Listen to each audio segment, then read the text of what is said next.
Have you ever looked at a situation and thought, this is completely broken? It's beyond repair. Well, today we're diving into a story about exactly that. It's about a great city, the heart of a nation, that's been reduced to rubble and ash. But more than that, it's about the very unlikely hero who decided that beyond repair was not an option.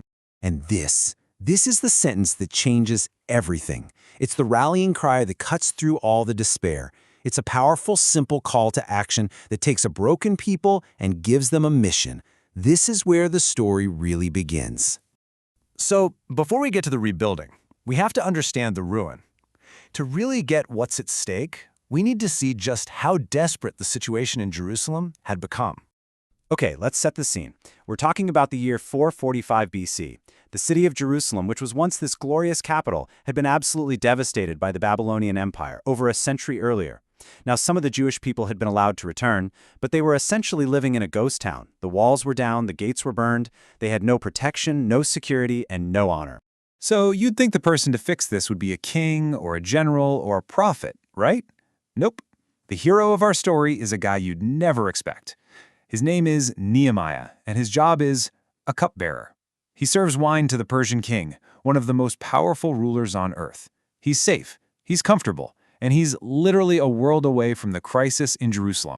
So how on earth does a royal staffer in a foreign palace become the leader of a massive construction project back home? Well, it doesn't start with a grand strategic plan. It starts with a broken heart. You know, when Nehemiah hears how bad things are, his response is really telling. He doesn't immediately start lobbying or drawing up blueprints. The first thing he does is weep. He mourns. Then he fasts and he prays, reminding God of his promises. Only after all that does he ask for success. You see, his entire mission is grounded in spiritual preparation before he even thinks about taking a single step. Once his heart is set, Nehemiah makes a breathtakingly bold move. He goes to King Artaxerxes and asks for permission to go rebuild a wall in a far-off city. And the king's response is just stunning. Not only does he say yes, but he gives Nehemiah official letters for safe passage and provides timber from the royal forest for the construction. It's a massive green light. All right, so he's got the king's permission and all the supplies. This should be pretty straightforward, right? Well, not quite. This is where the real drama kicks in. Because building a wall is one thing. Building it while you're surrounded by enemies is something else entirely. And this is where we really see Nehemiah's genius. He fights on two fronts at the same time. For every single external threat, whether it's people mocking them, threatening to attack them, or trying to intimidate them, he has a two-part answer. Part one is always prayer, absolute reliance on God. Part two, action. He sets up cards, he stays watchful. It's this perfect combination of faith and common sense. This one image from the story just says it all, doesn't it? It perfectly captures the tension of the whole project. Can you even imagine trying to lay stones and mix mortar with one hand while holding a sword in the other? It's a construction site and a battlefield all at once. The level of focus and courage that must have taken is just incredible. But you know what? As bad as the external threats were, an even bigger danger was brewing from within. Nehemiah discovers that some of the wealthy nobles were exploiting the poor workers, charging them high interest and creating deep division. So now his leadership is tested again. He has to stop being just a builder and become a social reformer, confronting injustice among his own people. So despite all the opposition from outside and the corruption from inside, they're about to finish the physical wall. But here's the thing, the wall was never the ultimate goal. It was just setting the stage for the main event. 52 days. Let that sink in for a second. In less than 2 months, they rebuilt the entire defensive perimeter of a major city, all while under constant threat. I mean, that is an absolutely astonishing achievement. It speaks to their incredible determination for sure, but it also hints that something supernatural was going on. And the proof of that came from the enemies themselves. The success was so fast, so complete, so miraculous, that the very people who had been mocking them had to stop and admit it.